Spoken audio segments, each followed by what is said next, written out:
لله وكفى وسلام على عباده الذين اصطفى أما بعد فأعوذ بالله من الشيطان الرجيم بسم الله الرحمن الرحيم وأعدوا لهم ما استطعتم من قوة ومن رباط الخيل ترهبون به عدو الله وعدوكم صدق الله مولانا العظيم অধ্যকার ইসলামী আন্দোলন বাংলাদেশ অনুষ্ঠানকাল ইউনিয়ন শাখার অধীনস্থ 9 নং ওয়ার্ড শাখা কর্তৃক আয়োজিত আজকের এই দাওয়াতি প্রোগ্রামের মহতারাম সভাপতি উপস্থিত বিশেষ মেহমানবৃন্দ, সম্মুখে উপবিষ্ট ইসলাম দেশ মানবতার অপেন্দ্র প্রহরী, বাংলাদেশের সর্বস্তরে আমার দুই ভাইরা,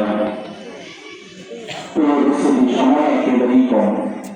আজান বলে আর আমরা এখানে কেউ বসে করতে পারবো না, আমাদেরকে নামাজ আদায় করতে হবে। একেবারে হাতে গোনা বলতে গেলে 5-6 মিনিট সময় বাকি আছে। যেগুলো অনেক কথা বলার ছিল, 5-6 মিনিটের মধ্যে এত কথা বলার সুযোগ নেই। আমি সংক্ষেপে আপনাদের কাছে দুটা বিষয় স্পর্শ করতে চাই। একটা হলো, আমরা এখানে যারা আছি আমাদের ব্যক্তিগত পরিচয় আছে, ব্যবসায়িক পরিচয় আছে, সামাজিক পরিচয় আছে, আলাদা আলাদা, কিন্তু এক জায়গায় আমাদের সকলের পরিচয় এক, সেটা হলো আমরা সকলে মুসলমান। জোরে বলেন, আমরা সকলে কি? আবার বলেন, আমরা সকলে কি? মুসলমান। আচ্ছা, মুসলমান হওয়ার সাথে সাথে আমরা কি স্বাধীন না নির্দিষ্ট একটা নিয়মের ভিতরে আবদ্ধ? এটা কেন বললাম? যে কুকুরটা ছাড়া তার কোনো মালিক নেই, এর দাম বেশি না যে মালিকের অধীনে থাকে তার দাম বেশি? এই কথা বুঝে আপনারা? যে কুকুরটার মালিকের অধীনে তার দাম বেশি না যে রাস্তায় রাস্তায় ঘুরে তার দাম বেশি? যদি মালিকের অধীনে একটা কুকুরের দাম বেশি হতে পারে, তো যে মানুষটা যে মুসলমান আল্লাহ তাআলার আইনের মধ্যে সীমাবদ্ধ থাকে, সে স্বাধীন না পরাধীন? সে কি বলে? সে স্বাধীন নয়। আর এই আল্লাহ রাব্বুল আলামিনের আইনের ভিতরে থাকার জন্যই সে সম্মানিত। কিন্তু যে আল্লাহর আইন বাদ দিয়ে, আল্লাহর বিধান বাদ দিয়ে যত্রতত্র যেভাবে জীবন পরিচালনা করে, ওই যে একটা ছাড়া কুকুরে যেমন কোনো দাম নেই, যে আল্লাহর আইনের বাইরে তারা কোনোদিন এগোবেন। এখন আমরা দেখবো আমরা কি আসলে ছাড়া না একটা শৃঙ্খলার মধ্যে আবদ্ধ, এটা একটু পর্যালোচনা করি। দেখেন, আল্লাহ তাআলা মানুষ দুনিয়াতে পাঠানোর পরে তাদের জীবন পরিচালনার জন্য কি বলেছেন? কোরআনে নাযিলে আল্লাহ বলেছেন, ইন্নাদ দীনা ইনদাল্লাহি ইসলাম। আল্লাহ তাআলার পক্ষ থেকে একমাত্র মনোনীত জীবন ব্যবস্থা হলো ইসলাম। একমাত্র মনোনীত জীবন ব্যবস্থা কি? বলেন, আবার বলেন, একমাত্র মনোনীত জীবন ব্যবস্থা কি? ইসলাম। আবার অন্য আয়াতে আল্লাহ তাআলা বলেন, ওয়া মান ইয়াবতাগি গায়রাল ইসলাম দীনান ফালান ইউকবালা মিনহু।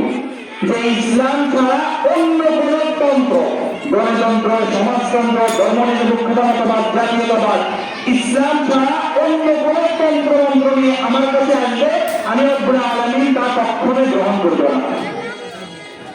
তাইলে আমরা যারা ইসলাম বাদ দিয়ে গণতন্ত্রের পিছনে ছুটি, সমাজতন্ত্রের পিছনে ছুটি, সোশ্যালিজম, ডেমোক্রেসি, লিবারালিজম, এগুলোর পিছনে ছুটি, আমরা রব্বুল কারীমের কাছে কি জবাব দেব?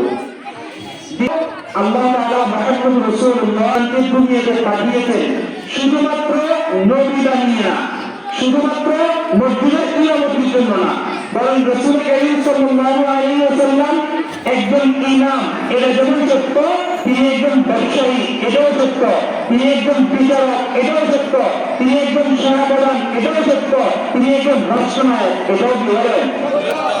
আপনারা আমার কথা বুঝেনি? আল্লাহ রাসূল কি শুধু মসজিদ না, শুধু মসজিদ ছিলেন? শুধু কি বিচারক ছিলেন? শুধু কি সেনাপ্রধান ছিলেন? শুধু কি রাষ্ট্রনায়ক ছিলেন? না সবগুলো? আচ্ছা, আমি এখন লম্বা আলোচনা শুনছি, আমি শুধু প্রশ্ন দেবো এই করে আমার প্রশ্ন করতে হবে, সময় কম। আচ্ছা, আল্লাহ রাসূল সাল্লাল্লাহু আলাইহি ওয়াসাল্লাম কি প্রত্যাশায়, অথবা তারপরে রাসূলের হাতে যারা হাত দিয়ে কালিমা পড়ছেন অথবা মুসলমান ছিলেন, এই আল্লাহ রাসূলের সময়ে যে সমস্ত সাহাবায়ে কেরাম ছিলেন, যে সমস্ত মুসলমান ছিলেন, এরা নেতা হিসেবে আল্লাহ রাসূলকে বাদ দিয়ে আরো জনকে মানছিলেন।